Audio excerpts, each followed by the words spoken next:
Hey Posse, are you ready to bust another wine myth? We're going to bust a wine myth that's been hanging around for over 100 years. Interestingly, it started as true and now not so much.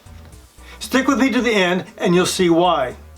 The myth was the longer the legs, the higher the wine quality, or the better the wine. To understand and bust this myth, we're going to take a look at 5 things related to wine legs. Plus, there will be a little bit of a bonus at the end.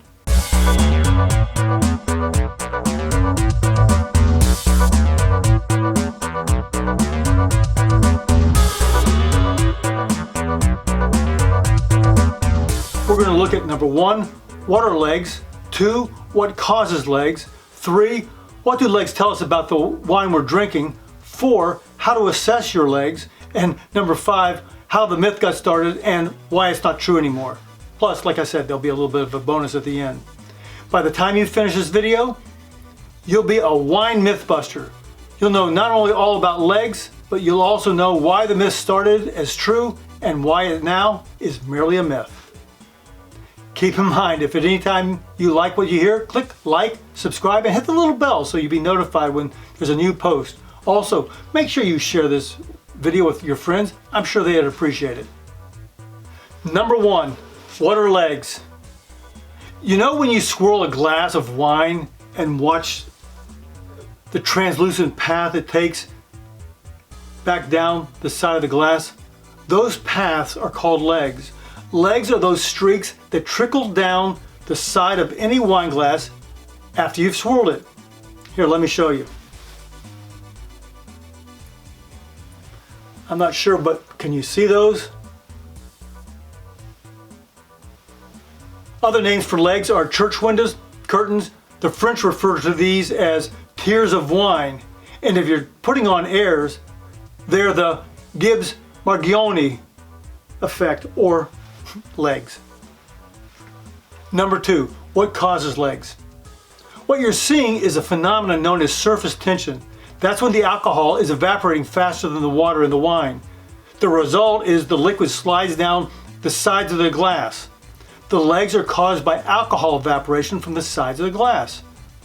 Number 3, what do legs tell you about the wine? Legs can tell you several key things about your wine. Number 1, the alcohol level, also the sugar content, and the temperature and humidity in the room. More legs or droplets can indicate either high alcohol content and or high sugar content in wine. High alcohol wines collect more droplets on the side of the glass than lower alcohol wines. Sweeter wines are more viscous, which means they're thicker and stickier, and the tears will flow slower down the sides of the glass. Sweeter wines, the tears fall slowly. Now, as I mentioned earlier, the temperature and humidity of the room has a bearing on the rate and number of legs in the glass. Warmer wines have more and longer legs. Remember, it has to do with evaporation.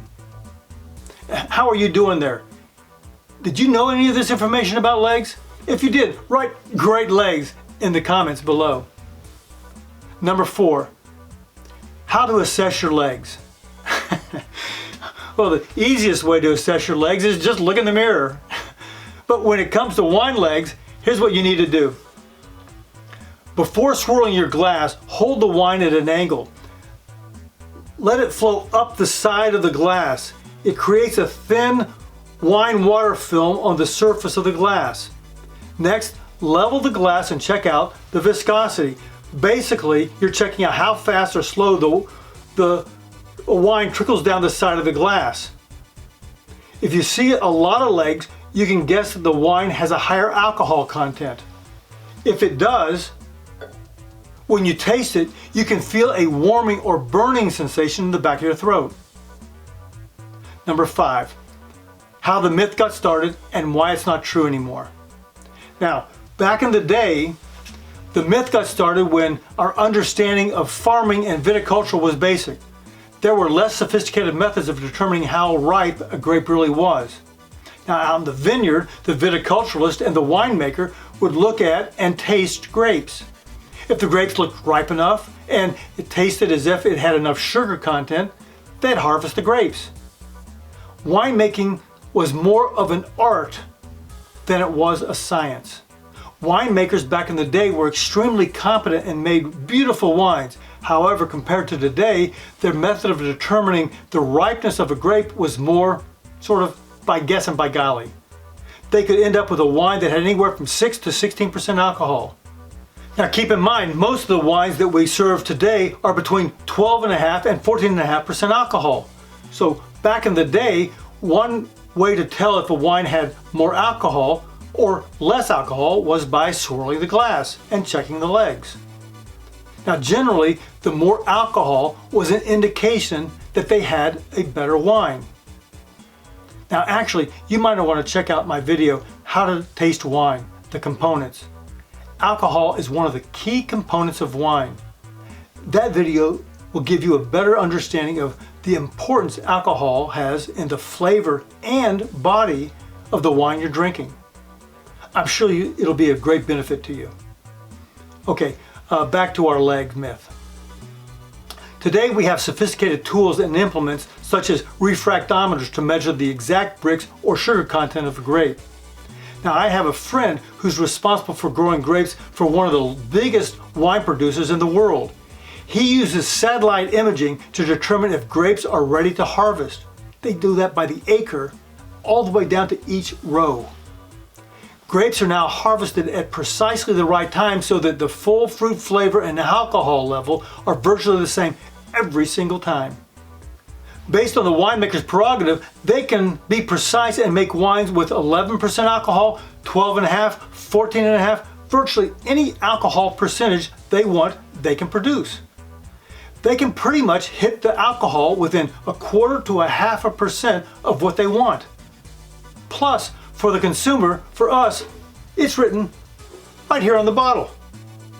There's no more guesswork. Achieving ripeness is not as much an issue today as it was back in the day. Today, winemaking is more a science than it is an art.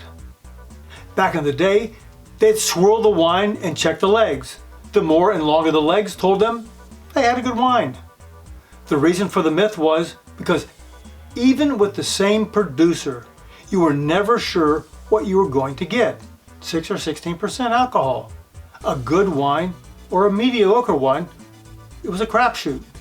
The primary way you knew if a wine was good or not was based on how long the legs were.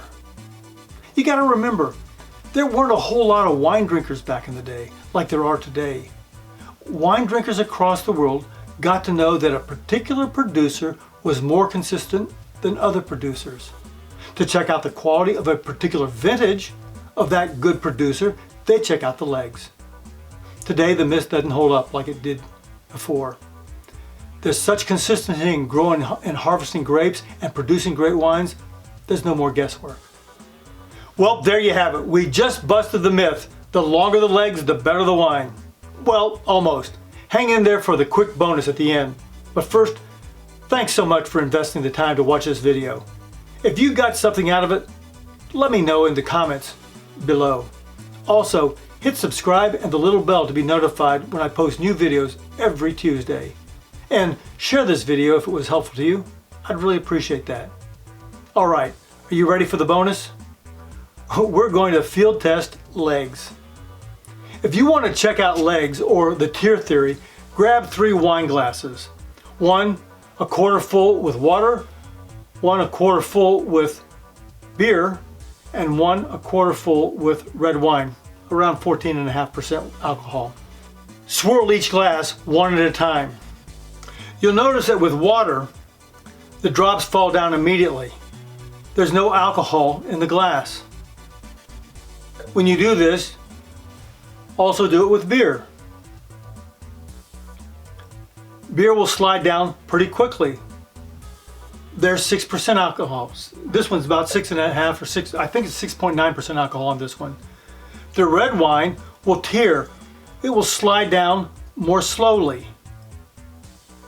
The higher the alcohol content, the slower the curtain will fall. Well, there you have it. I'm getting ready to pull the curtain on this video. Thanks again for joining me. Make sure you watch the other videos that I talked about related to the importance of alcohol in wine. Also remember to hit like and subscribe if you got something out of this video. Until next time, cheers.